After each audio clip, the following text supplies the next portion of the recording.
It's not hard to imagine Donald Trump leading us into a war just because somebody got under his very thin skin. Americans aren't just electing a president in November. We're choosing our next commander-in-chief, the person we count on to decide questions of war and peace, life and death. And like many across our country and around the world, I believe the person the Republicans have nominated for president cannot do the job.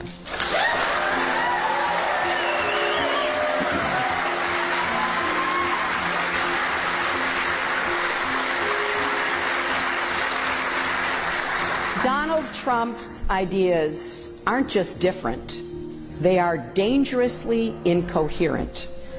They're not even really ideas, just a series of bizarre rants, personal feuds, and outright lies.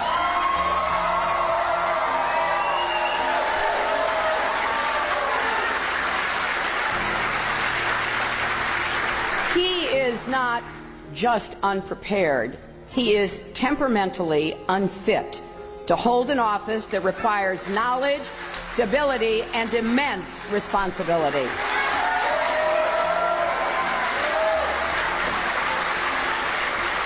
This is not someone who should ever have the nuclear codes, because it's not hard to imagine Donald Trump leading us into a war just because somebody got under his very thin skin. Diplomacy is often the only way to avoid a conflict that could end up exacting a much greater cost. It takes patience, persistence, and an eye on the long game, but it's worth it.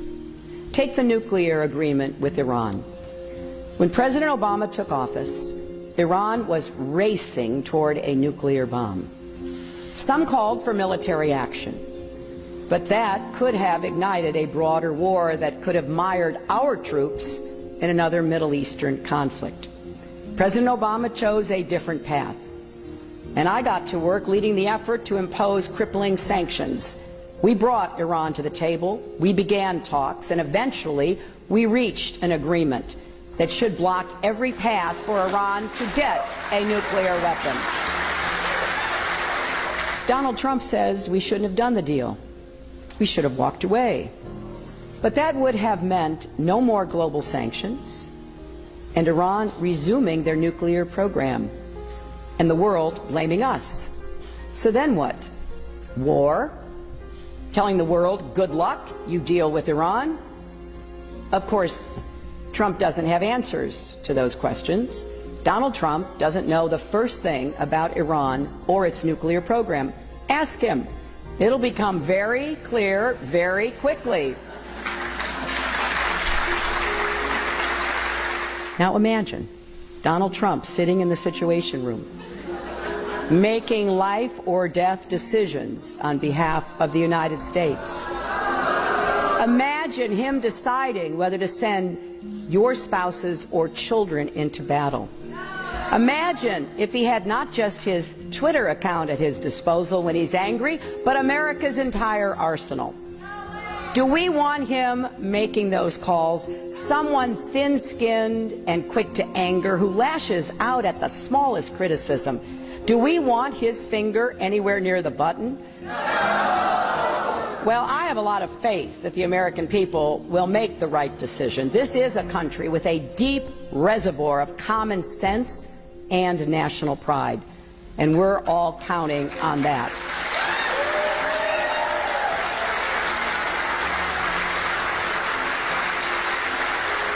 Because making Donald Trump our commander-in-chief would be a historic mistake, and it would undo so much of the work that Republicans and Democrats alike have done over many decades to make America stronger and more secure. It would set back our standing in the world more than anything in recent memory, and it would fuel an ugly narrative about who we are, that we're fearful, not confident, that we want to let others determine our future for us instead of shaping our own destiny. That's not the America I know.